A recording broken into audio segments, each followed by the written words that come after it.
Hey everybody, Amanda here with a quick announcement. We relaunched our merch store with a wonderful new partner, and a bunch of the stuff that used to be sold out is back, plus international shipping is cheaper than it's ever been before. So go to jointhepartypod.com/merch to shop the merch store and pick up a physical or digital copy of Model Our Nations, which is out now at jointhepartypod.com/merch.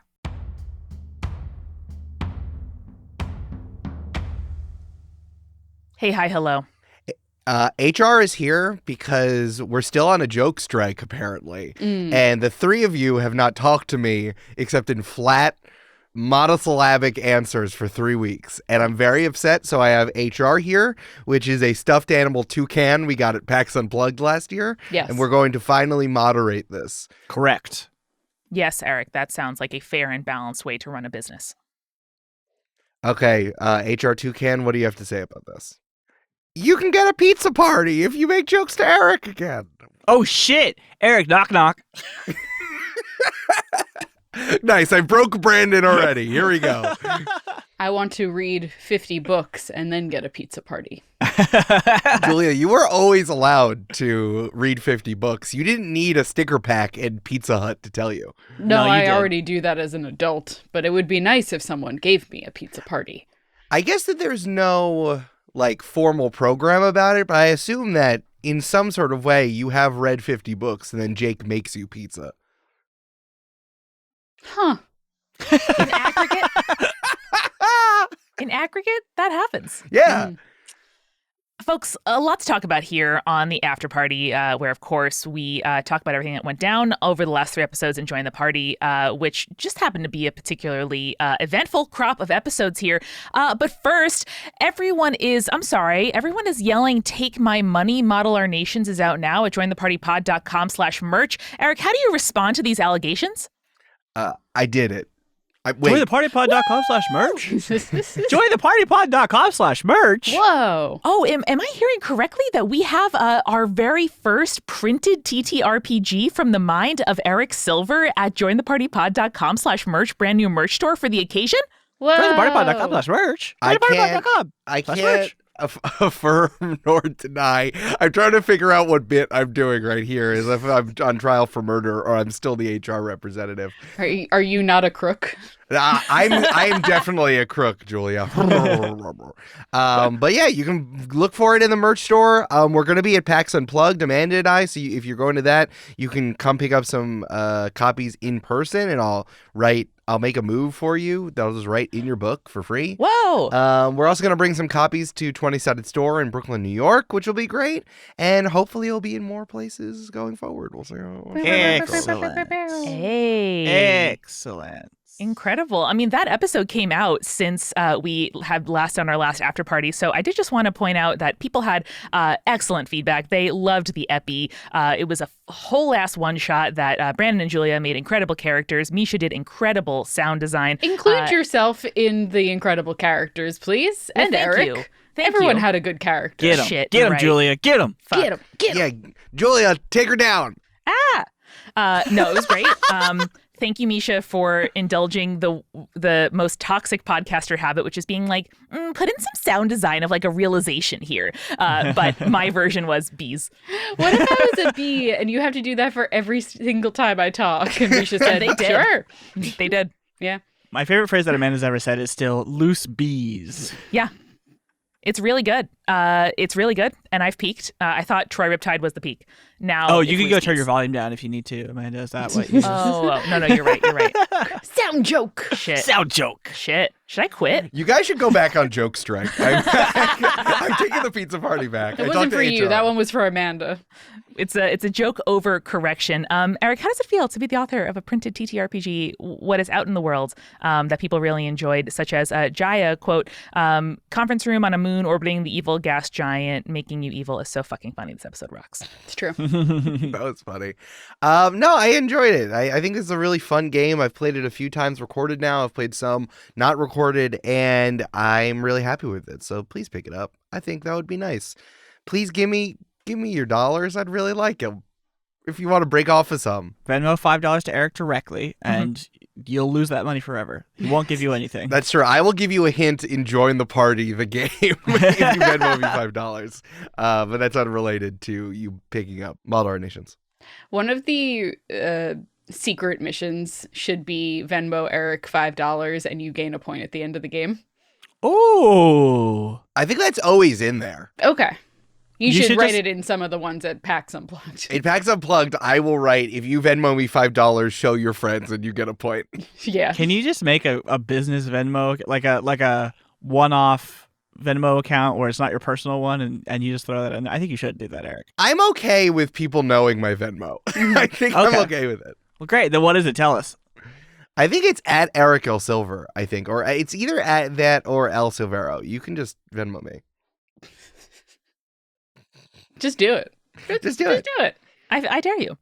Eric, how much would we have to Venmo you to resuscitate the key for a gaze? I think I asked that question in the episode. I'm not entirely sure. It's at El Silvero, people. E-L Silver O. Thank you.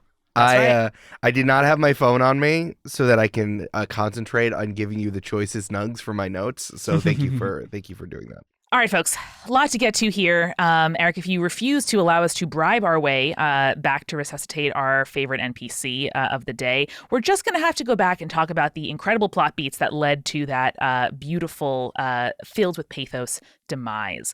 Of course, we begin here with episode 59, where we're on Mango Crossing. We're dealing with the ghost, meeting the negotiator, coming back up the mountain. And we have a lot of important questions, the most important being one from Psychic Kitty Art here. And this is a multimedia question. So I'm just going to bring something up right here. So it's important you guys know from Psychic Kitty Art. I've recently learned that Death's Head Hawk moths squeak. Naturally. That makes me wonder, does Archimedes Sevens squeak? What? What do they sound like? So please hold. Now I'm going to count down and play this video. 3, 2, 1.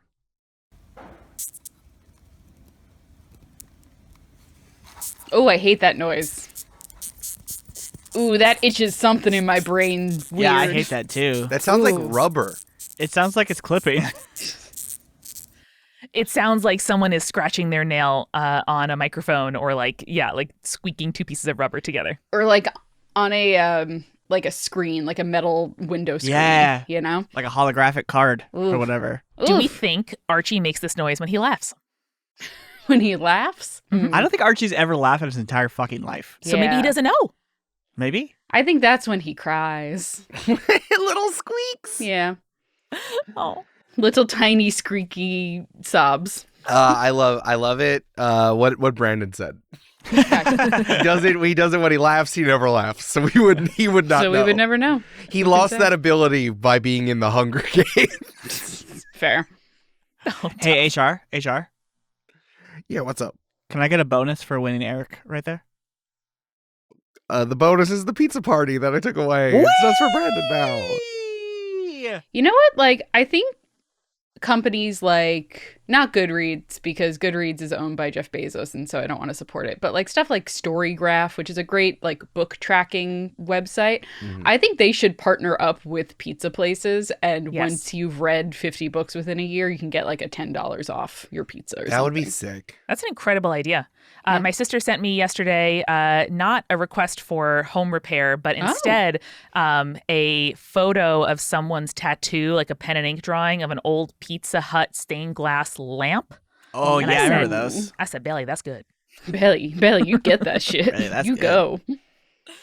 All right, back to the matter at hand. Anna Matronic, great name, says, did Gail know that Diana-Lise was on her back? From the way she was walking, always facing front, it seems like she knew Di was there. I know Umbi told her to face them, but even backing away to leave, this felt too intentional for Eric to have just said. So I was surprised at the beginning of Legends of Mango Crossing 6 when everyone was like, oh my God, how did Di get on Gail? Blah, blah, blah, blah, blah. But no, did Gail know? So folks, did Gail know? I remember you rolling as well. And so it was definitely a successful roll somewhere in there when you were deciding what to do with Di. So yeah. I'm curious. Spill, Eric. Is Gail an unwitting accomplice, or is Gail a witting participant? Gail was an unwitting accomplice. I assumed that Di cornered her and held a terrible necrotic dagger up to her what was she? She was a lily pad?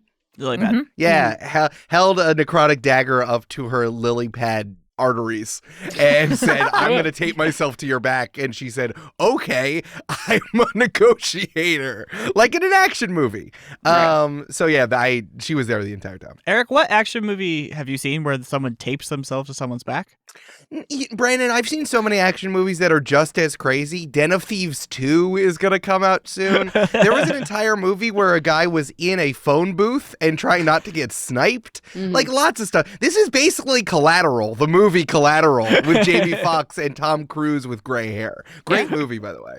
You all know that I love action movies too because of my reference to The Fugitive. I Didn't Kill My Wife, The Fugitive. Thank you. Yeah. Which I showed Jake after we talked about that for the first time, and he's like, "This is a really good movie." I'm like, "Yeah, I know it That is." movie rips. There could be 20 of those movies a year, but instead we have Red One, where J.K. Simmons is jacked Santa. There is a Taron Egerton action Christmas movie that's coming out about someone like him getting bribed to let a package through TSA on Christmas Day. Oh, yeah, I saw that. I would watch that. I would into What's watch in that. the that package? What's in the package, Julia? I don't know. I haven't watched What's the in the movie package? yet, Brandon. I assume Probably bomb. a I assume bomb. Or a nice gift for someone's mother. You Very mean possible as anthrax? well. In a fruitcake? My mom always asks for anthrax for Christmas. Every and I year. just keep saying no. I'm already trying to look forward towards Valentine's Day, which is where the Kiwi Kwan and Adriana DeBose John Wick style movie is going to come out. Mm-hmm. And Kiwi Kwan already has incredible martial arts training, so he's gonna rip. Cool. Can't wait. So it's called Love Hurts. I'm very excited about it. It looks absolutely incredible, and I can't wait to go. Hey, honey, do you want to be my date to Love Hurts? Gross! No, I'm going with HR. Fair. I'm going with the toucan. As we How know, you the gonna- toucan is Amanda. So. I know, how are you going to know which one's which? Amanda, you can parent trap him. Speaking of movies that I probably don't get the reference to, Christian the Just Okay commented on our Patreon post, I need to hear the Captain Key, quote, Captain Keys. I don't keep it loaded, son. You'll have to find ammo along the way. Yeah, I didn't get this reference either. Do you know I what don't know this what that I is. think Captain Keys is from Halo, the Halo series, if I remember correctly. So that sounds about right. All right, well, do you want to do the Captain? No, it's just an NPC from Halo. Like, it's not that good. But I appreciate that there are nerds out there who consume all the same things. Thank you to everybody who makes One Piece references to things I make. You understand where I'm going. I've never once played the Halo storyline. True. The Halo storyline, the campaign is nothing to write home about, truly. Jake loves it. It's good. I mean, co-op was always great, but I think that Halo always shined if you weren't playing with somebody else, regardless. The whole thing with the Arbiter still doesn't make any sense. And I'm 33 years old. But it's Keith David, so who cares? That's true. That's very true. Shout out Keith David. The Arbiter out. does sound like an Eric Silver NPC deity. I just have to put it out there. Yeah. Yeah, the Arbiter was like alien Jesus, but then flipped on the aliens. Yeah. Yeah, and then you got to play as him, which was kind of cool because he had an energy sword. Yeah. It was pretty dope. Tight. You get to play as Alien Jesus? Yeah. Yeah. Oh, man. Wow. Voiced by Keith David. In a further movie reference, Barbie wants to know, Eric, did you feel like Andy Serkis a la Gollum and Smeagol when the Key with the Gaze and Archie were talking to each other for so long? This is a necessary evil you have to do as a dungeon master, which is have NPCs talk to each other. Because sometimes it's, although harder, it's less clunky than delivering exposition like in a bad action movie. So, it's just one of those things that has to happen. Hell yeah. I'm rereading the books, and so rewatching the movies after I finish the books. And I recently watched the second movie, and I was like, Eric did it better. Aw. Then Andy Serkis? Damn. We just saw the Academy Award winner Andy Serkis. More like Academy Award loser, Andy Serkis. Whoa. Get it. Whoa. I guess Get that's 'em. right. For most Academy Award winners, you could also correctly call them Academy Award losers. And that's a metaphor, isn't it? Ain't that life? Ain't that life? I think technically everyone is an Academy Award loser. That's true. Right? Well, I'm an Academy Award didn't even try her. Well, to be nominated and then lose. I'm just saying all actors want to win an Academy Award, and when they don't get nominated, they are the losers? No, Does that I make think if you're sense? nominated but lose, then you're an Academy Award loser. Oh, you're a okay, nominee interesting. and loser. No, I'm with Julia, and I like putting that I'm a 33-time Academy Award Every loser. year, baby. Every year. Putting that on my bio. That's awesome. Wow, snubbed again. No, it's pretty good. You're right. I yield. No, that's good stuff. What y'all can't see when we record the main episodes, though, is Eric is wearing a mocap suit. We don't know why. He's always done it. Mhm. No. He's just covered in balls all the time. Hey, HR here. Julia, let's keep it clean, huh? No. Yeah, I wasn't going to touch that one. But Oh, you mean the balls? Got them. All right. Got him. uh-oh, who's the HR of HR? Who watches the Watchers? Who watches the Watchers indeed? Rorschach. Into episode 60.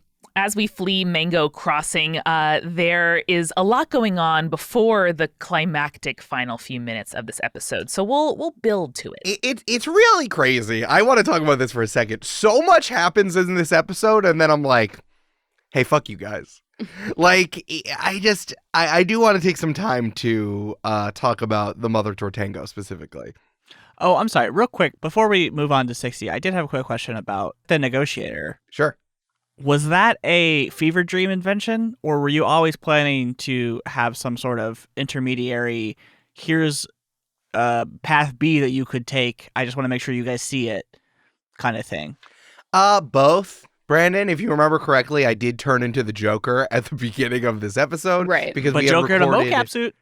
Yes, because my mocap suit. And my mocap suit was too tight. Because we had recorded like 5-7 episodes in a very short amount of time, including something to be revealed later, after parties, party plannings, and Model Our Nations and getting ready for Model Our Nations. So I was feeling insane. I did not know what I wanted to happen necessarily. Like everything in 60, I needed time to think about that wasn't while we were recording 7 episodes. So this definitely was a filler episode in my head in an anime sort of way to like release the pressure valve in my brain. Sure. That's So Brandon, I would say a combination of both. I more like wanted some more time for you to ruminate and on what is going on here, especially because all of you charge so quickly into helping Archie in the Key with the Gaze. I feel like I had to set stakes on why Dai wanted Troy not to do this. Yes. Mhm. Yeah.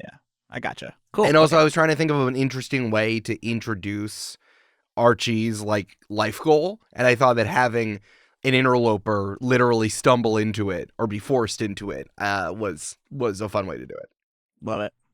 Amanda, I've laid out a nice carpet for you to continue on to episode 60 now, if you would like to take it. Oh, thank you so much. It's Shag. Oh, don't trip. Oh, I'm imagining red carpets being shag, and it's so rude to everyone wearing heels. I feel so nice in my toes. What if it just let us not have to wear heels then, though?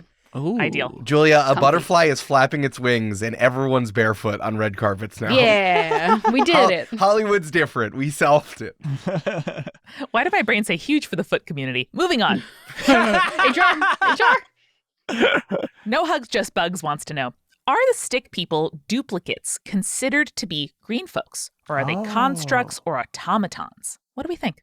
I would guess construct, right? That's a good question. Yeah, I think it's probably constructs. I but did that's not know the interesting. answer when we first put it together, but I think once I introduced Piney and you saw Piney, constructs. Yeah, they're like magically arcane held together constructs that are only held together by like arcane energy doing their stuff. Now, Eric, what if instead of sticks, they were groups of stick bugs in the shape of us? Are they then green folk? Brandon, you bring up an excellent point because bugs, which is what I lovingly call them, continues, are different kinds of sticks needed to make different kinds of green folk? Because I am just now realizing the horror of sticks having to come from living trees first, which are themselves green folk. So stick duplicates are most likely a horrifying amalgamation of body parts from dead green folk. Calm down. Here, down. take a Fingernails. Shh, I'm petting you like a horse. Take a breath. Fingernails. Remember, plants and green folk both exist. Mm-hmm. I think honestly that makes it horrifying in the other way, that you're turning tree into green folk, or at least a simulacrum of a green folk, and I think that's just as horrifying when you think about it. Though I'm sure there is a form of necromancy in Vertistello that does take like dead tree folk and then reanimate them a la skeletons. Yeah, Oh, I mean yeah. that's what I was envisioning the zombies like. Yeah. You know, like the rot getting in there, and something being alive inside of death, which is something we end up talking about in the next episode. Yeah, I think that there's some room for that, and we're seeing that with the zombie green folk. I also would assume, look, I'm not a tree, so I don't know. But I would also assume that, like, not every branch is, like, an important branch. Like, I might lose, like if I got a haircut, is that the same as, like, a tree losing some non-essential branches, It's a good It's point. it's not a horrifying thing, unless you realize that you're bald, like me. But Pull back. pull back, oh shit, HR! All right, SaveMan97 says, what would be the giveaway for each character's or player's open field doubles? This was so funny. This is actually that scene was a callback to when we played Monster of the Week in the when you were lost in the woods. So it was fun, like this, all of a sudden we were playing a different game almost on this one level of escaping Mango Crossing. Having Umbi pinned down like that, and then of course immediately get out of it with a natural 20 when I roll a 1 was really, really fun. And I'm like, you are getting bared down on by stick people. This is scary. Yeah, the minute you started kind of describing how we were all separated, I was like, oh, I know what you're doing. I remember this from the Camp-Paign. I'm ready for this. I have a bad feeling in my stomach like I did 18 months ago. Yep. It was genuinely chilling. It was like, it was very horror movie. Like it really gave me some like dread in my stomach to be like, is this Brandon/Julia talking to me or is it not? It was, so good. Can I just repeat to everyone listening to me that Eric knows me so well that he was like, Amanda, Julia, they can play along. Brandon, I'm not even going to give him a choice. Oh yeah. Yeah, shout out to Brandon. Shout out to Amanda and Julia who really played along there. Mm-hmm. That was great, and it's so spooky. I was ready for it immediately. I was like, I know what we're doing. Let's do it. Yeah, that was honestly impressive. There was no cuts. Like, there wasn't some explanation that Eric said to Julia off screen. It was just like, Julia just played along. And I remember while playing, I was like, what the fuck is happening? Why are you just repeating each other? Yeah. And Did you guys have a group chat without me? I got to feed lines to Amanda, which I thought was better because Troy's stick figure simulacrum was the one kind of exposing what was happening here. Mm-hmm. So that was different. But Julia just fucking jumped on it. That was great. Yeah. Love it. We didn't answer the question. Did your characters have like things that stood out? Like, what would the stick version of you be something that could not capture the green folk version of you? I mean, Umbi would be like, well, we're not talking about like things that are like opposite, right? Like, it wouldn't be like if Umbi were like, I love my wife and children, then we would know it wasn't Umbi, right? Mm-hmm. Right. Is that too obvious? Like, are we looking for more subtle things?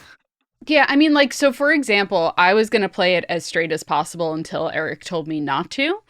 But I think if there was something that was going to be a giveaway, in my mind, I don't think the simulacrum would have had a Nani because that requires Cammy's magic. Nice. And I don't think that it would have been able to replicate that in that way. Yeah. For me, for Archimedes Sevens, I think he was so big that it would be really easy to like see where all the parts come together. Like it wasn't all one scarecrow. It was almost like Lego pieces, and you can see the seams on Legos. So in that way. I think it would be for Umbi. I think it would be his fear of death. I think like if you like took a torch too close to the thing, they'd be scared, right? Yeah. But Umbi would be like, "Oh, let me on fire. Who cares, man?" Like the scarecrow. Yeah. And I think for Troy, probably his sense of humor. I can't imagine that would be baked into the homunculus. I like this is like AI can't capture our weird human flaws. Right? Mm-hmm. Well, guys, there's no delaying it any longer. Eric, I have a few. In the U.S., we have the right to face our accuser, and so I think it's important that I just have a few things that I like read out to you here. So, Annie Nicole, Eric, how dare you make the key with the gaze so lovable, then rip him away from me? Yep. Heard. There's basically an entire campaign's worth of Eric what the fucks with Italian pinching emoji. This is so funny. Emoji. Excuse me, Eric, you can't talk yet. LJ McCarnes says, even the cat is asking Eric what the fuck. And excuse me. No, I have to. That needs context. The after party questions that I asked for on Twitter and Instagram and Blue Sky. Join the party on Blue Sky. We're jointhepartypod.com on Blue Sky. We're all there except for Brandon, just like every other social media we have. Exactly. That's how you know my stick figure. Yes. I used a video of a cat that I saw when I was going to the grocery store, and the cat was looking at me disapprovingly because I was filming the cat on the street, but the cat also was looking at me disapprovingly because I killed the key with the gaze. Yeah. Point of order, I have one more accusation, which is that Bray, of course, moderator extraordinaire, says, we always ask Eric what the fuck, but never Eric who, when, where, why, or how the fuck. And so I would like to narrow down right now on Eric, how the fuck?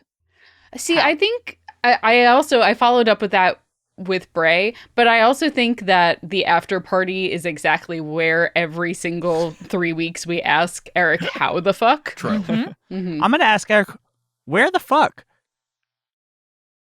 Here, when we're in our recording, start our recording on the DAW in the podcast is where the fuck. I don't know where souls go when they die, Brandon, but the keys is gone. Well, we sure can't talk about it. Okay. Let's talk about how the fuck. I knew this was going to happen the whole time. No! Rude. I've been seeding this since I revealed a splash of pickle vinegar in the drawers in the File cabinet tower. Yeah, in the file cabinet tower of all the magic items, No. right? So the Daily Dagger exists, right? And the Daily Dagger exists to take energy out of things that shouldn't have Like it. our best friend? Like our friendships? Dai also said, don't hang out with the key with the gaze and his partner, Archimedes Sevens. I think they were in love. Yeah. So Dai is like, Troy, don't do this. This is an international incident. Stop it. Also, I'm holding the Dilly Dagger. Look at this. I literally cannot put the final points of the connect the dot puzzle together for you because I'm an assassin, Troy. But please finish. And Troy's like, okay, bro, look at this barrel I have. So I knew that this was always something I had on the table, and I was working up to it and seeded it here. Seeded it? Oh, Nice. that's But, 61, Brandon. We'll get there. So the difference, which I thought was interesting, was that Troy was carrying the key with the gaze there at the end. Dai is a master assassin. You got away because the Mama Tortango created so much chaos, which again was so funny. I really do want to talk about it. Yeah, we'll talk about that next. And a little trivialized some of the more sneak away portions of Mango Crossing. Fine. Win games however you want. I don't care as the DM, truly. But I'm like, but this is still on the table. This didn't get stopped. And Dai, you didn't stop Dai because Troy just kind of insulted her like a little sister. And we knew she was there. So she's going to make the move. She was going to do the thing that she has communicated she was going to do the entire time, which is from afar without getting yourself hurt, especially because you are splashing through the water. She is going to even give up the Dilly Dagger to do this thing. Oh my god, guys. She was named Dai the whole time. How did we not see that? No, we saw it. We knew. It was brutal, y'all. Like I felt like I let down my compatriot, my party, the campaign. Did you really? Really? Did you actually feel that? Yes. Oh, Amanda. Oh. Because there's so rarely an opportunity to be like, I save this person's life or I don't. And like that really is how that final roll felt to me. But I also think, Amanda, even if you had been successful on that first roll, we're dealing with an assassin. There would have been multiple other rolls after that, probably dealing with it. And yes, you would have had like more opportunities to combat it. But I think at the end of the day, like, the key was probably going to die because, as we know, we're bad pirates and Dai is a good assassin. Yeah. As established by the dice rolls earlier in the arc. Yeah. It felt like a necessary part. I mean, nothing is necessary in D&D, of course, but it definitely felt like one of the closest to necessary things to happen, you know? Yeah. Dungeons and Dragons is a game about, rolls. It comes down, the mechanics all come down to these dice rolls. Like, you can't get things done, or the game does not want you to get things done unless you do them. And as a dungeon master, you have two choices. One, you do all the exposition and then you funnel it into the dice roll, which is a game, which is a like expression of tension. And then you need to make sure the dice roll is effective and breaks in one way or another. Or you do the other way, where you try to roll first and then justify through explanation. It's more of a creative exercise of justifying what happens next based on the numbers. And in this way, everything was leading to this number. Everything was leading towards this roll, so it either happened or you didn't. Julia's right. Di might have tried to follow up in some sort of way, especially since she gave up the dilly dagger to do it. Giving up the dilly dagger and not getting the kill probably would have not been acceptable to her, and she would have done something else. But like, you know, if a dice is rolled, Brandon, then then something happens.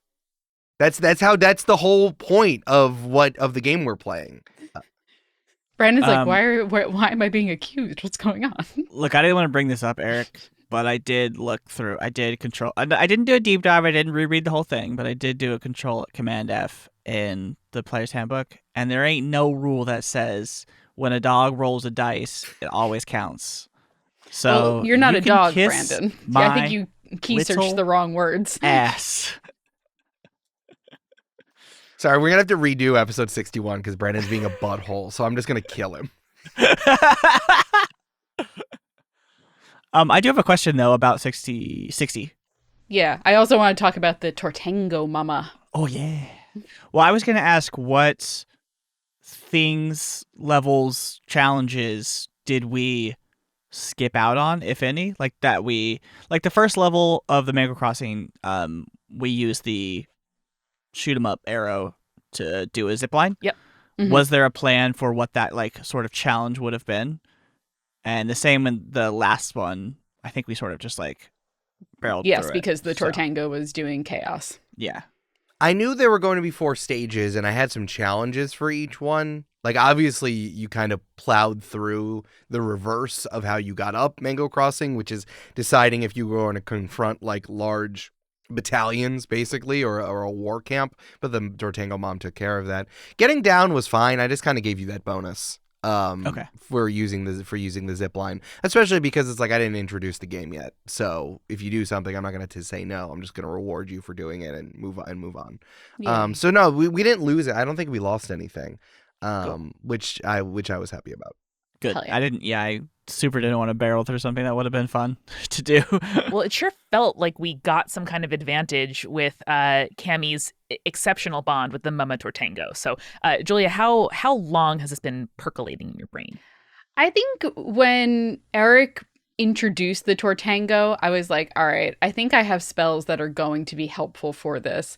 And I think I spent a lot of time talking to you casually. I'm like, so is this like a monster, or would you consider it a beast? Like, what are we talking about here? And you're like, oh, it's a beast. I was like, how specifically heavy do you think this is for calculating the dosage of this thing I want to put in? It was super casual. if we were talking about like size wise, like, is this like a giant? Is it large? Like, what are we talking about here? If I were to cast the spell, like, would it count? Like, Just would like it matter? casually. You can't lie to Julia because she's always fishing for information. So I'm not going to lie. I'm just like, yeah, the problem, like also the other problem with Dungeons & Dragons is because everything is so dice rolled, everything that's not explicitly your friend is an enemy, right? But that's not how animals work. Correct. So that's why we settled on Beast. Yeah. And it worked out great. I did not expect it to start talking to me in that voice that it did. I loved it. I was super into it. So funny. I didn't expect that either, but here we are. Here we are. That's what D&D is, baby. Eric, how did the Mama Tortango rank on the list of NPCs / inanimate objects / foes that you did not expect to have to make a personality for? Because there's been a lot. Let's be honest. There Quite is. a few. I'm trying to think of other ones that I wasn't expecting. Well, you had to give me a personality when we first met. So That's right. I installed Brandon's personality chip when we were working at SiriusXM. From Stoneface forward, this has been a clear underpinning of Join the Party as a podcast. Oh yeah, I guess you're right. Stoneface is obviously the GOAT. And the best. No gods, no kings, only Stoneface. But Mama Jordango's up there because I was not expecting this to happen. And Julia's like, so she talks to me. And I'm like, here we go. Here we go. Let's fucking go. Yeah. My mom does, when she really puts on her Long Island accent, she's like, so I says to her, meet me in housewares. And she says things like that a lot. And of course, if Holy you put Long shit. Island, it's like, well, and I says to her, meet me in housewares. So that's where that came from. And I'm like, well, that would be really funny to do right now. So here we go. Eric, I am begging you to record your mother next time she does that so I can hear it. I'm sure she would love that. If I told her it would be on a podcast, she would do it immediately. My favorite Long Island activation phrase is a story from when my mom was trying to find a place for them to get married. And my mom said she went to a place and the guy giving them the tour said, we'll do it up real nice for yous guys. That's awesome. And my mom said, I'm not getting married here. Great. That's fucking awesome. Incredible. All right, folks, so much to talk about in episode 61. We are, confronting our cosmology and afterlife. We have a ton of questions about the remainder of the campaign. But first, I got to nip back into the kitchen for some mango tartlets. Oh, they're so cute. Vegetarian. I love a mango I was going to say, did you make them out of the tortangos? Vegetarian, don't worry.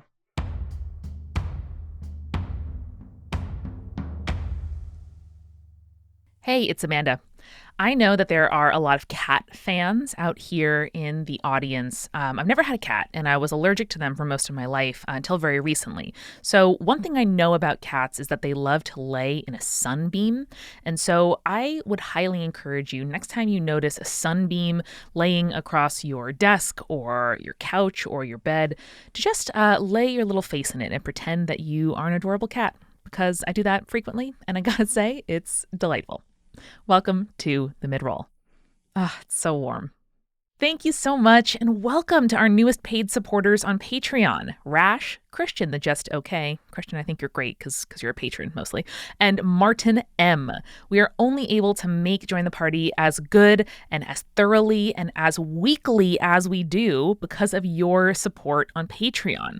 Remember back when there was one Tuesday a month with no Join the Party? That was terrible. And now there's no bad Tuesdays because you got us there on Patreon. To show your love and get bonuses like Discord access, our bi-weekly party planning podcast, there is a dinger coming out on Friday, I promise you, ad-free episodes, and even early access to new episodes of the show a whole day before anybody else. Join us today at patreon.com/jointhepartypod. Now, new feature on Patreon, you can also follow us for free if you're kind of like getting off of social media and you're like, I don't know.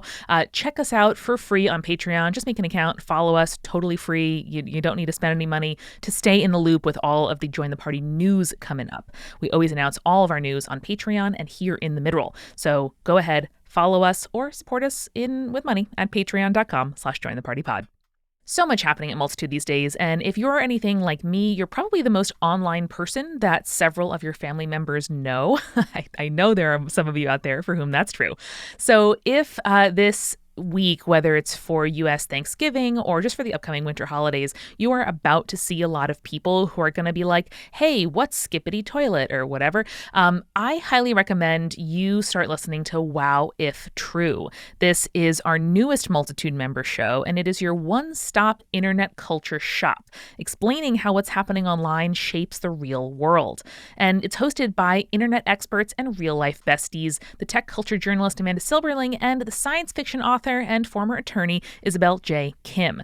They are incredibly funny. They are incredibly online. They talk about Neopets, but also horizontal mergers, which makes my heart so happy.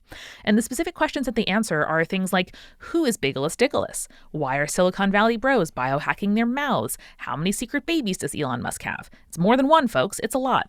So go on and listen to Wow If True, wherever on the internet you listen to your podcasts. New episodes come out every other Wednesday. This episode is sponsored by our brand new merch store. Now, there are a few exciting things I have to let you know about. Okay.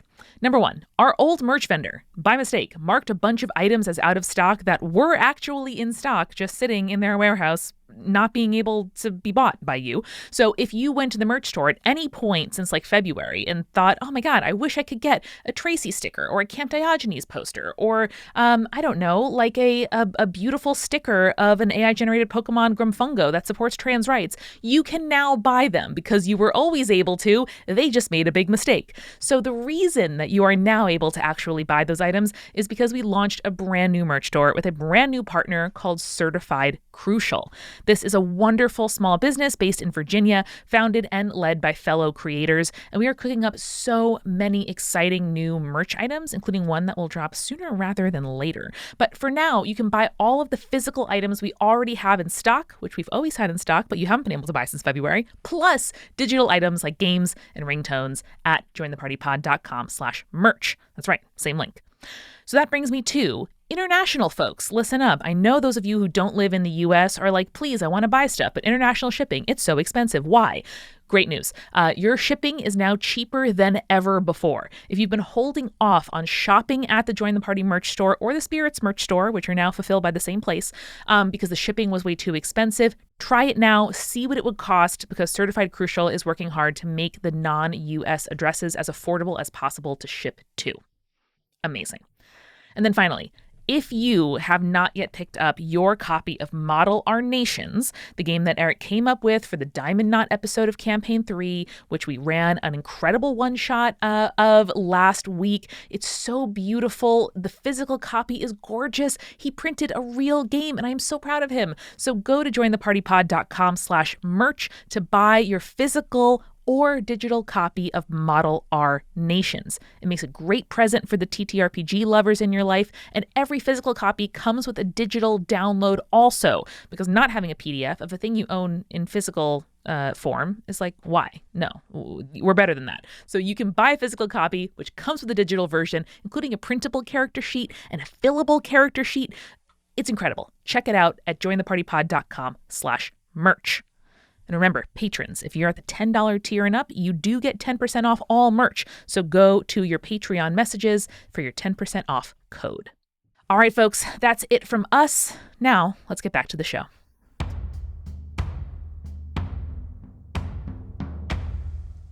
All right, folks, we are back. There is some tahini you can also sprinkle on top of the tarts. They're so good. Amanda, you did it up real nice for us guys. I ate 19 of them. Well, good thing I made 3 dozen. Great.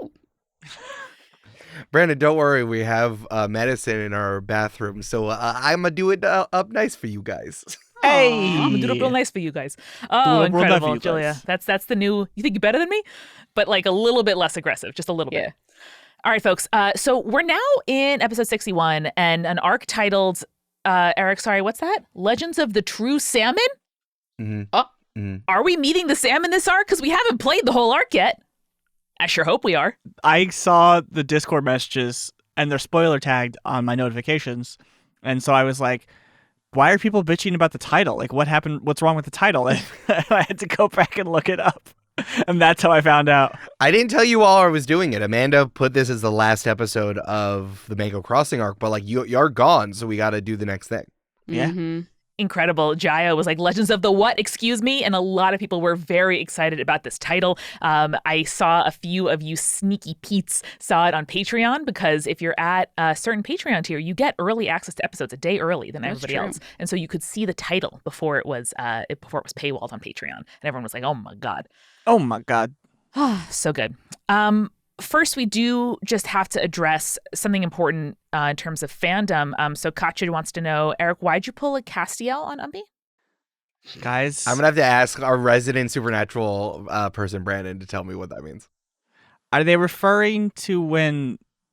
Okay, Katja, God damn it, I'm so sorry. Are you referring to when Castiel was pulled from perdition? That would be my assumption. Something else. But...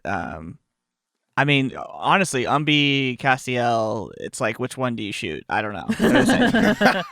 Well, with how do they ship Umbi with anybody else? You know, like there's not the same iconic ship available. Yeah. I don't know. Who's the Destiel of Join the Party? Is Troy Dean? And that's why Eric insists that all of his NPCs are straight. That's so rude. I cannot believe that. All the NPCs are straight and Jewish. That's it. Oh, no. That's it. Famously. Speaking of spin-offs, by the way, this is from Spaceman Namecaps.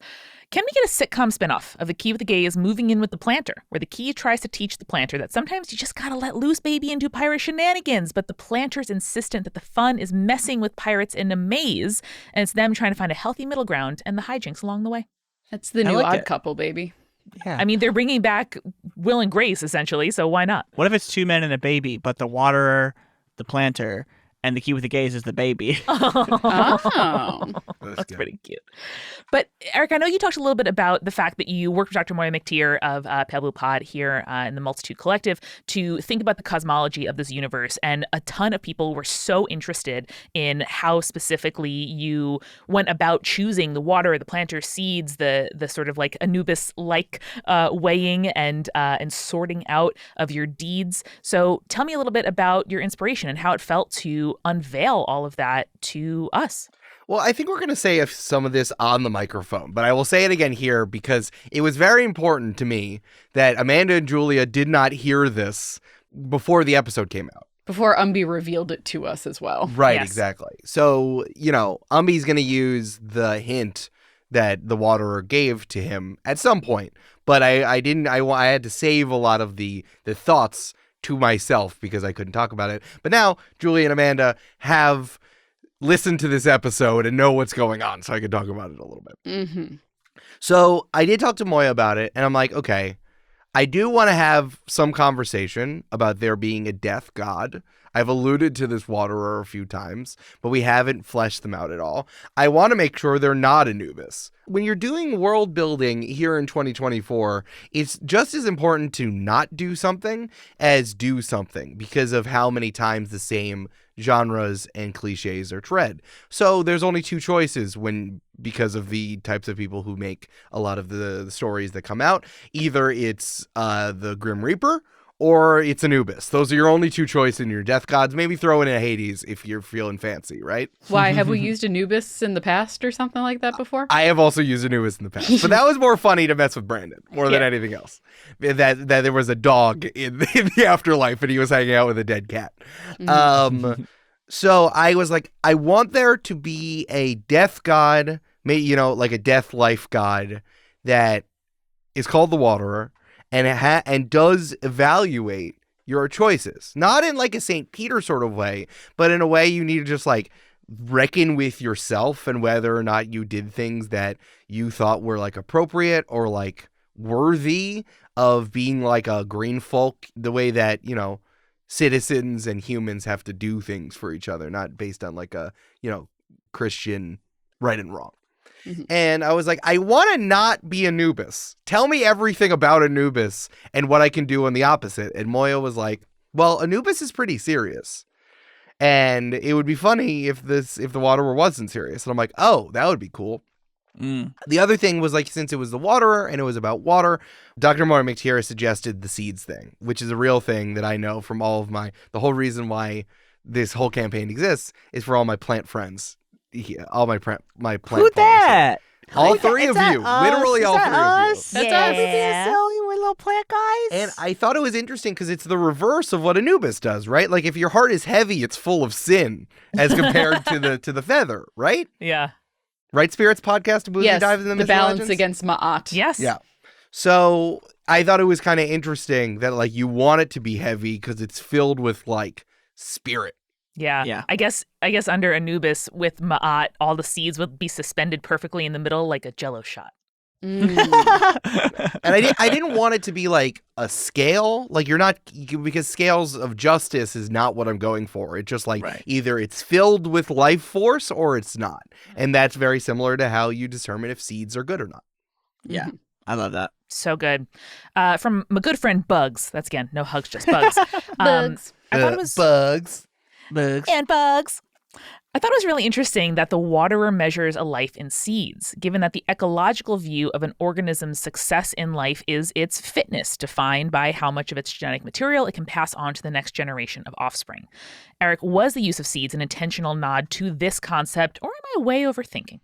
Yeah, similar. How you need a seed to be viable has to be filled with stuff that's good and viable, and if it's not, it floats because you did a bad job. It's like you wrung all of your humanity, for lack of a better word, out of your life, and your seed packet with all of your seeds doesn't have anything you can use it with.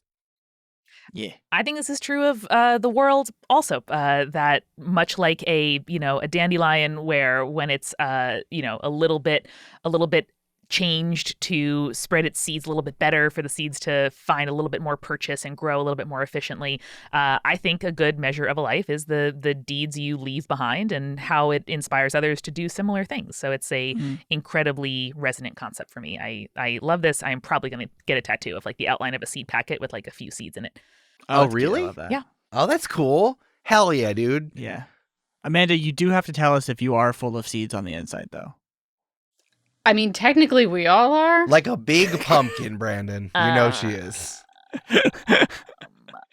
Something I was having a little trouble getting across was like the water navigates the reincarnation. So it's like the path has some of that stuff on board. They're just like way too overly dogmatic about it, which was fun to like talk about and have the waterer threaten Umbi by turning them into a durian slug 10 times in a row. I thought that was really funny. But so it's like the waterer will push you on to like the new path that you're going on when your soul comes back to them. But the thing I was trying to say both to Cammy and to Umbi is like the planter created the keys. So you can't put this toothpaste back in the tube because it's not a green folk. It is and the whole reason why the dilly dagger works and the whole thing about pickling is like, if you're messing with forces, you can't fix it because you're doing something unnatural in the first place. Mm-hmm. It's like when you're making an IKEA bed and instead of trying to put it in with the slots, you push it too far and it breaks. Like it works, but if you pull it out again, it's broken. No, I've never done that, Eric. Yep. I'm relatable to Brandon. Mm-hmm. Yeah, I'm too good at putting furniture together. Never once. Oh, wait, are we doing the joke thing again? We have a lot of great questions about the world and our characters and how we're feeling as we are sailing swiftly toward the end of this campaign. Here's a great sort of think 'em up from Ginger, okay? Ooh. Unironically. That's how you know it's serious. Ginger, thank you for observing our strike and not crossing the picket line. Mm-hmm. Should pirate crews learn to unionize? I feel that having rules laid out for different scenarios might be avoided if they do, like mutinies for more totalitarian crews. But also for the Sea Whip, they probably could have figured out that Harold and Syl needed more supplies for intense missions. And Ginger, I think you're right. I think we under-resourced an essential worker on our ship. I do think that the problem is that, the point of unionization is like collective bargaining. Mm-hmm. And I don't think and this is proven by the summit that we all went to a couple arcs ago, I don't think we could all come to an agreement on, what the union rules would be. Well, there's no one to bargain with. Yeah.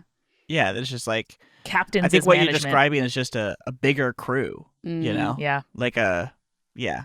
I think we just need an operations person on the Sea Whip. We need That's true. pirate laws, like the Pirates of the Caribbean movies where they have a rule book. Well, those exist, right? If I called Parlay, Eric would be like, yes, parsley. The Parsley Parlay, of course. Damn it! Why didn't we make them the moderator of Model Air Nations? That would have been great. Because that wasn't pirates, Yeah, Julia makes a good point. That's true. It's like when there are no rules and everyone's out for themselves, you can't really get anything done. That's the thing that I think was the problem of the gold-plated moth guy. Yeah. I can't remember his name, but I love him deeply, and I love doing his voice. The first thing I thought was Inglorious, which was not Also it. good. That could have been good as well. But yeah, like when you don't agree on a set of rules, then there's no wiggle room. And I think that's more the problem. Even if everyone's trying to get something done, even if there is like an overarching problem that everyone needs to take care of. Mm-hmm. Yeah. Ginger also wanted to know, this episode we saw Umbi first thing in the morning, as well as heard a lot of comments about how odd it was that he was naked first thing in the morning. We sure did. Do the crew of the Sea Whip have morning routines? And if so, what are they? Oh. I like to think that Umbi does wake up new as the day he was born, and then just like, because he's old, he probably wakes up before everyone. And so he takes a dive off the boat and does a little swim and then comes back in. Nice. You know, get that nice refreshing sea air into your lungs. I love you diving off of the boat. And again, as I've established, green folk are bad at swimming in salt water. So every morning you almost die to refresh yourself in the morning. But Umbi's not afraid of that. No. But as we established, one, he's not afraid of dying, and two, he is an Olympic swimmer. No, he's an Olympic diver. He's a diver. There's a difference. Yes, but everyone is so in a world where everyone sucks at diving and swimming, the people who are in the Olympics are slightly better. No, you're right. I agree with that. That's true. A solid average. I love that. Yeah. All right, what's Cammie's morning routine? There's got to be a morning constitutional tea. Yeah, I You think shit into your Cammie... tea? Oh, I forgot. No, that was ablution, not constitutional. Julia, how about Cammie? There's got to be a morning cup of tea, right? Yeah, I think Cammie is the first one in the galley every morning, probably like makes a like... In my mind, it's like a bowl of gruel, but it's probably like oatmeal or something like that. So like there's a communal meal that everyone can go and scoop or what have you, and then takes her tea out to the deck and enjoys the sunshine. That's nice. I like the idea that Cammie has to go into the galley in the morning before everyone else and like quickly stab anything that grew eyes overnight. Yeah. Real. Yes. That's why Cammie does it. And the fact is, you're making like terrible open fields peasant gruel. Yeah. And it's like, well, Cammie killed all the stuff and made us breakfast, even if it sucks. So I guess we're eating it. Mm-hmm. It's like, I don't want to make eggs. I'll eat the No. weird gruel. Yeah. Eric, what does Havana do every morning? Oh, God. I think Havana sleeps late. Like a Really? teenager. Well, yeah, because he's a college student. He's a young man. Yeah. I think he keeps weird hours. Yeah, he sleeps super late. I think there's plenty of times where you have to wake him up because someone cut off a hand or something, and he's like, okay. Yeah. But I think It's just Umbi, like it's Cammie bringing Umbi into Havana's room, and Umbi's just holding a stump, and Cammie's like, Havana, wake up. Wake up. well, we described Havana's room in the beginning of this arc too. Yeah. I think that because he also has his lofted bed and all this stuff. I think it's also he does that so that it's as hard as possible for someone to wake him up. Yeah, Yeah. mornings are his me time. Yeah, for sure. For sure. And I think Troy is now taking the pumpy out for playing on the deck. Fun. And I imagine that Harold and Syl have come up with some kind of like, ball toss game to tire the pumpy out first thing in the morning, get his zoomies out. That's Cute. good. Oh my God, I'm imagining the pumpy with zoomies. That's cute. So cute. So cute. Suck you out. And Julia, Ginger asked for you and me specifically, what do we think Cammie and Wow! what do we think Cammie and Troy have as ideas for what to do when they find the salmon and move on to the next part of their lives? For Brandon! Does Umbi feel satisfied with this being the last chapter of his life? Do you want to answer first, Brandon, since you had such strong opinions? I think you should. No, I think you two should go first because you are more interesting and important because you went first. I don't think Cammie has a plan for after all of this. I was thinking about this, and I think Cammie would accidentally start a cult. Not Nice. like a bad one necessarily, but like, It's like a self-improvement cult. Yeah, one of those like communes in upstate New York Easy. that is fairly liberal and, Julia one would of be those. so good at it. Yeah, I don't think a commune is necessarily a cult. You could just have a nice commune. a lot of times they are though. That's and when they Cammie slouch has like toward cult. yeah, Cammie has strong opinions about religion, so I think it would end up being a cult regardless. Yeah, that's true. It's pretty good. Cammie would end up switching classes from witch to martyr. Real. I'm surprised. Sometimes I'm like, why was Cammie not a martyr? It would have been so complicated. That class is really complicated, and Yes. I don't know how it would work on actual play. But that Cammie's basically doing all that stuff anyway. I would have figured it out. Yeah. Mage Hand Mike, you crazy for that one. Amanda? I don't know if Troy expects to survive this or has a plan beyond it. We all know he takes his day 1 league at a time, his life 1 league at a time. And I love the idea that statement is 1 step at a time, but league is a much longer distance. Yeah, just one little ship, sail him away at a time. I don't know. I think this is more important in cementing legacy, finding the salmon, figuring out how he can leave a positive impact on the world is more important to him than preserving his own life. May I proffer to you on a little silver platter and a cloche, Ooh. and I take off the cloche, and I unveil to you that Troy turns into a sort of daring magician type figure, like a Houdini type figure. And maybe his whole thing is that he gets into a barrel over the, let's say, over the cascade once it comes back on. Or Thank the you, over the Craggish Falls, cascade. like at the end of the on crags. the edge of the world. Yeah. Yep. Brandon, this is an incredible headcanon. You have missed one very important facet of Troy's personality, which is that he'd be too delighted by his own magic tricks to do them for anyone but himself. You do a sleight of hand card trick, and he's like, "Oh fuck, cool, that was awesome!" Like, yo, you want to see how I did it? Where did Yeah. it go? Yeah. Yep. That's amazing. It was behind my hand the whole time. That's amazing. Did y'all see that shit?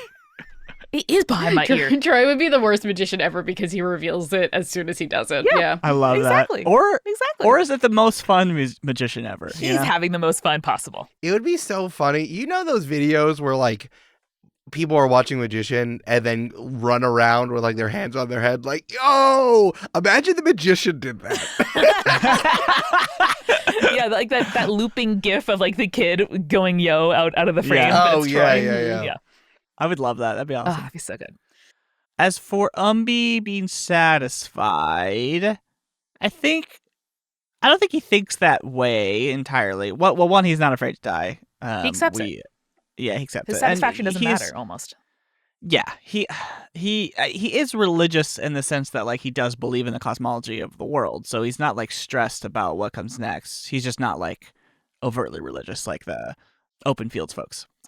So yeah, I mean, I think he would be equally happy living another 400 years and equally happy dying tomorrow. I think he's just he's just just. He's just, He's just Ken. He's one of those guys. Yeah. Now, folks, we are finishing this this after party on episode 61. So obviously, 8 in a Cryptid says how many episodes are left, and is it 8? Is it? Nice. Yes. No, it's not 8. I'm not ending on 69. Come on. But Eric, is it? No. Is it 3? Did I say we had 3 episodes left? Because that's not true. I know for a fact that's not true. We were recording more than that. Uh-huh. Oh, you might have been like, I don't know whether we have 3 or a bunch more. Or Oh, something. that sounds like something I would say. Yeah, I really don't know. When 61 was finished, I'm like, I truly do not know how many episodes we have left. It could be 3. It could be 10. It could be anything. Could Is be it 8. safe to tell them that we're still recording? Like, we haven't recorded the finale yet. Yes, I think that's fair to say. We have recorded a few more episodes as of now, since Eric is no longer the Joker, and we have not yet recorded the finale of the campaign. So we also don't know how many episodes are left. Mm-hmm. Scream! It's coming, though. It's Coming. coming. It's coming. There have been a lot of good questions, by the way, about like reflecting on the campaign, reflecting on our characters. We're going to take all of that in a big old after party at the end of the journey, whenever that does come. So keep them coming, and don't worry, I'm saving those. Laura wants to know, Eric, have you known from the start what the salmon is, or was it undefined until later in the story? Do you know what the salmon is now? First of all, I want everyone to know I have been sitting on the stupid seafoam flotsam salmon for 40 episodes. Oh my god. Ever since you all didn't go to Lake Encounter, I'm like, I know that this thing is just a piece of flotsam with googly eyes. I know it. I do know what the salmon is. I've always known what the salmon is. We'll see what happens. What is it? You thought you could get me, huh? I want to know. You'll find out. No. I really relished in Troy going down to the exhibit. It was really good. It was And very really good. just stretching that out for as long as possible at the end. I have so much fun doing the ends of podcasts. I have so much fun doing the ends of these episodes that like I don't care that I don't know how to start them. I'm fine with it. Here's a comment from Katie, speaking of Troy specifically. All right, so Katie has a sort of a cascade of comments here. I feel weird reading it about myself. Eric, would you read this for me? Yeah, sure. Oh yeah. And Eric, can you throw some stank on it? Sure. Amanda's comment in episode 61, small thorax, big legs is my favorite shade of woman, That was some good stank. is getting big end of episode 57 vibes where she said, yeah, but they died thinking of thighs, so not that bad. Mm-hmm. Mm-hmm. This is what Amanda sounds like in my head. That's really good. Yeah. Both the quote and the voice, very good. And I just want to know from all of you, but mostly Brandon doing the editing, is there any hesitation that's being edited out there on these kinds of lines? Or are we all just immediate off the dome, first thought, best thought? And for Amanda... Okay, everyone shut up. I got it. Okay. Amanda has a certain kind of brain disease Mm-hmm. that has started probably in the Camp-Paign, maybe? Yeah. Where she just fucking says the literal first thing that comes to her brain, first thought, best thought. There's no hesitation. It comes out like, I don't know, what's a good metaphor? It doesn't matter. Again, Brandon, do you want to hear what my brain supplied for that? It's What? Yes, I do. Yes, please. Like a greasy kid on a water slide. Yep. Oh, yeah? 100%. Yeah. Where did that come Why from? is the kid greasy? Why does he need to be greasy? Did he get I into the don't- grease and then ran away on a water slide? I don't know if it's something we trained into Amanda in terms of doing D&D for 6 years or whatever the fuck, or if it's something that you consciously chose to do, but good Lord, is it good content. I want to pose something that I think that since Amanda played the least amount of Dungeons and Dragons out of all of us, we really saw her growth as a player. And like Inara was like standard basic Dungeons and Dragons player. And Aggie in Campaign 2 was like, all right, I'm going to explore parts of myself. Campaign 2 being in the real world, quote unquote, Aggie is felt the most like Amanda in my head, but she just had superpowers, right? Mm-hmm. But then there was a moment when she created Dr. Bertha Bones. I really think that was the turning point. 100%. Yeah. Where this cracked open and Amanda's like, oh, my characters can be in the way that I think I create NPCs, like they're bits. And then you just live in the bit so you know what to say. So Dr. Bertha Bones, certainly, right? That's the most straightforward is for a one shot. She likes putting parts onto animals. All right, great. Camp, Carrie Ann, that's definitely, it starts to become a little bit more fleshed out as a game, as people call it in the long form improv comedy community, where or in TV writing, where it's like, all right, this is a character defined by their thing, and Carrie Ann's was I love camp, and that has been, you really played in that space. Troy being a himbo prince has really kicked open the doors, and I feel like you are just ready to say what you're going to say every time living in this world. Yeah. Thank you. As for the rest of us, I definitely take time to think of things and ask for suggestions from the crowd here. Julia is pretty much tight, on point every time, just knows exactly what to say and what to do. So that clocks into work. Yeah. Yeah. This is my real, like, I have concentration for 2.5 hours and then my brain shuts off. In between, the reason why Julia is so fast going to the bathroom is that the work clock is right there. So she sees it and she realizes she's on the clock and needs to get back to her seat. Yeah. And then Eric is both, I think. Like, often you know exactly what you want to say. That's probably the most often, but sometimes you're like, occasionally you'll be like, what's a good thing here or there, and then Julia will say this. Yeah. I feel like I'm off the table because I have to think of the most stuff to say. Yeah, I mean, that's the problem, is you have a million things to think about. Yeah. But very rarely do you hesitate for more than a few beats. No. Yeah. You almost never say, like, I need a minute, and then have us just kind of like chit chat. You're almost always finding the words to describe the thing that you know you want to do.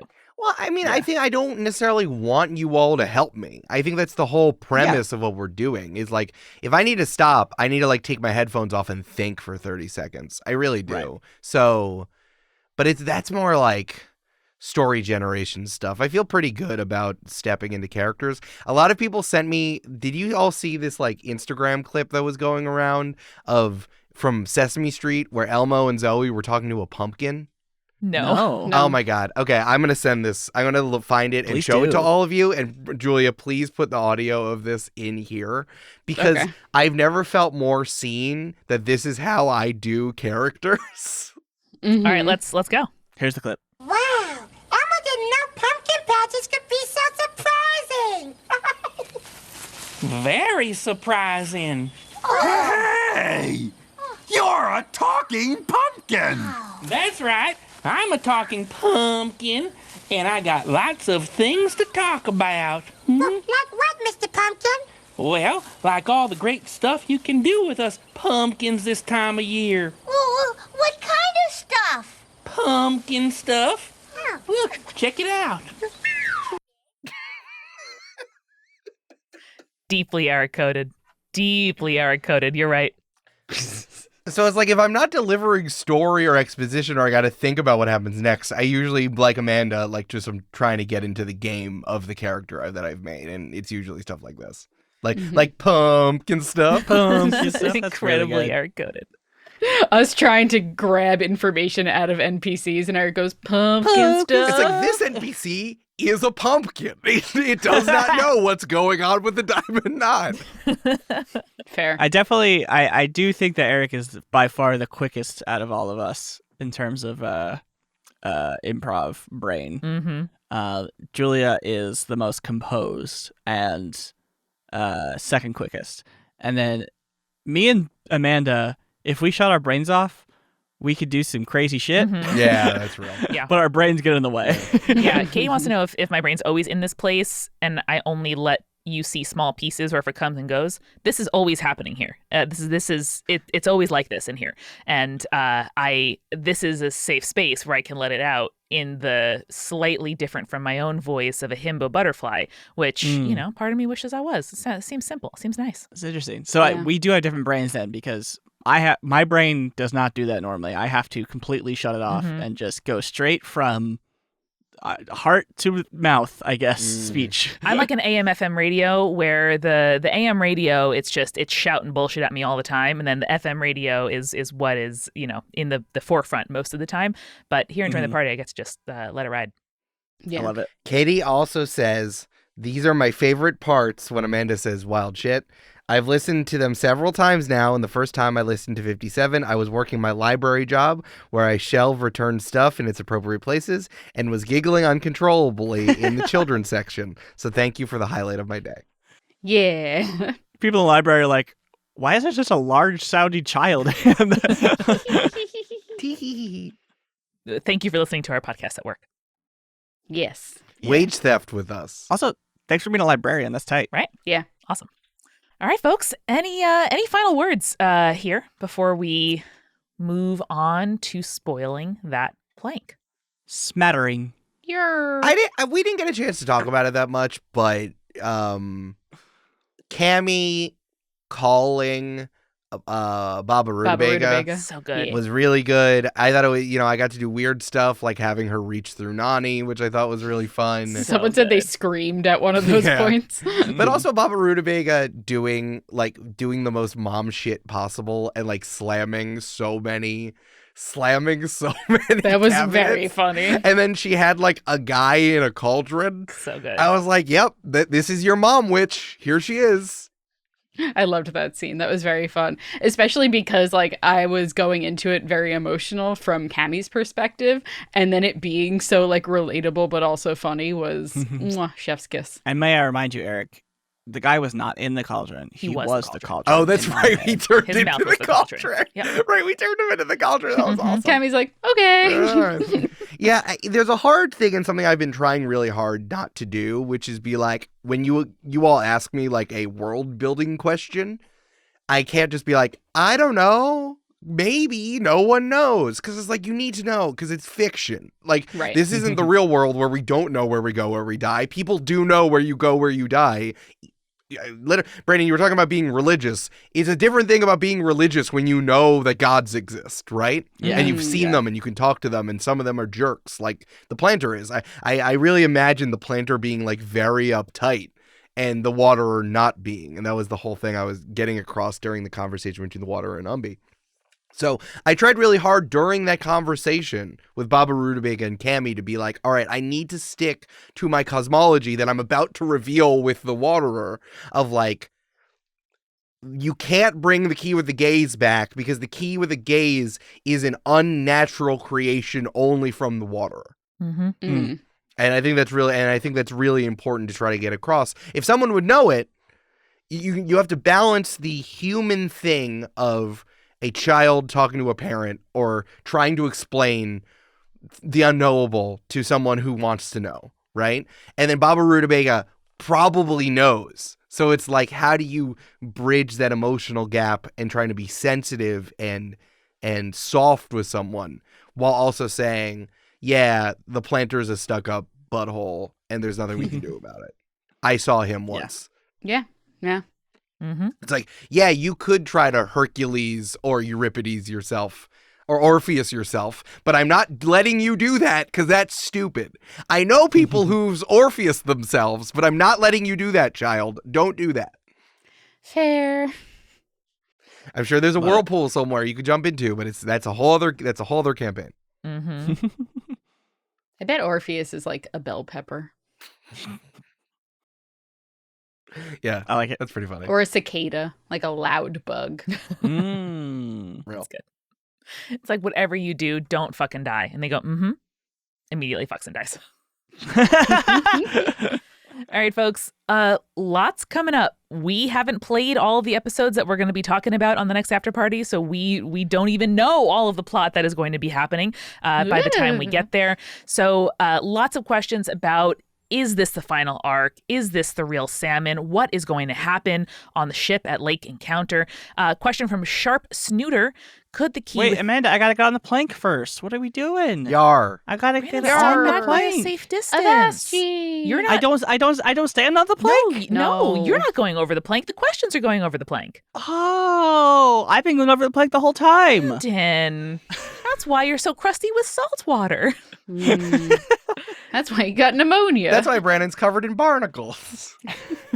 Sharp Snooter wants to know, could the key with the gaze be brought back by Audrey the Rotten Queen?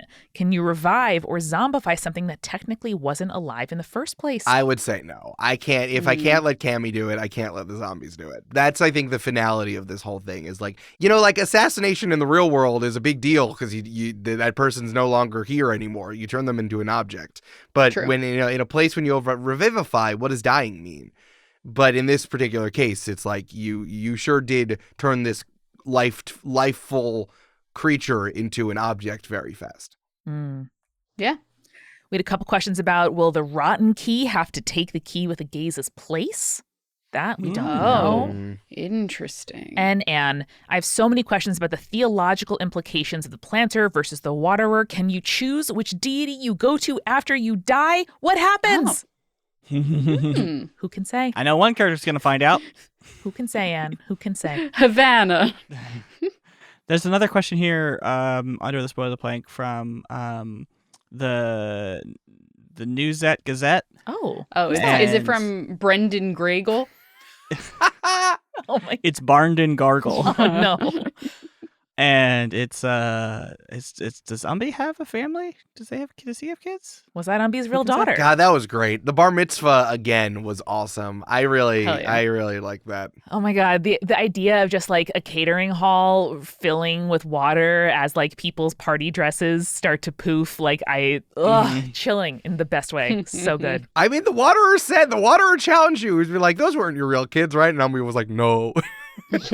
No, I don't know. But who can say if you can lie to the water or not? Well, you'll come back as a durian slug if you do. 10 times, Brandon. So good. 10 times. So good. You'll be the stinkiest slug ever. Maybe Umbi would love to be stinky. He already is. No. Yeah. Brandon, if you got any stinkier, then the waterer couldn't flirt with you. So watch out. It's pretty fun for me because that's not how Eric flirts in real life. And so it's just like, it's a fun new flavor of Eric flirting that I get to hear to our coworker on the podcast. Does Eric flirt by being a little kitty who knocks drinks out of your hand? No, that's different. It's little kitten mode. Okay. Yeah. I gotta go a little kitten mode, Brandon. I gotta lock in. All right, folks. Lots of business to be done as we sail toward the end of this campaign. I'm having so much fun. I don't want it to end, and yet the horizon's coming, and I'm stoked. Yeah. All right. Avast. Say farewell, players. Yar! Farewell, players. Farewell, players. May your rolls trend ever upward.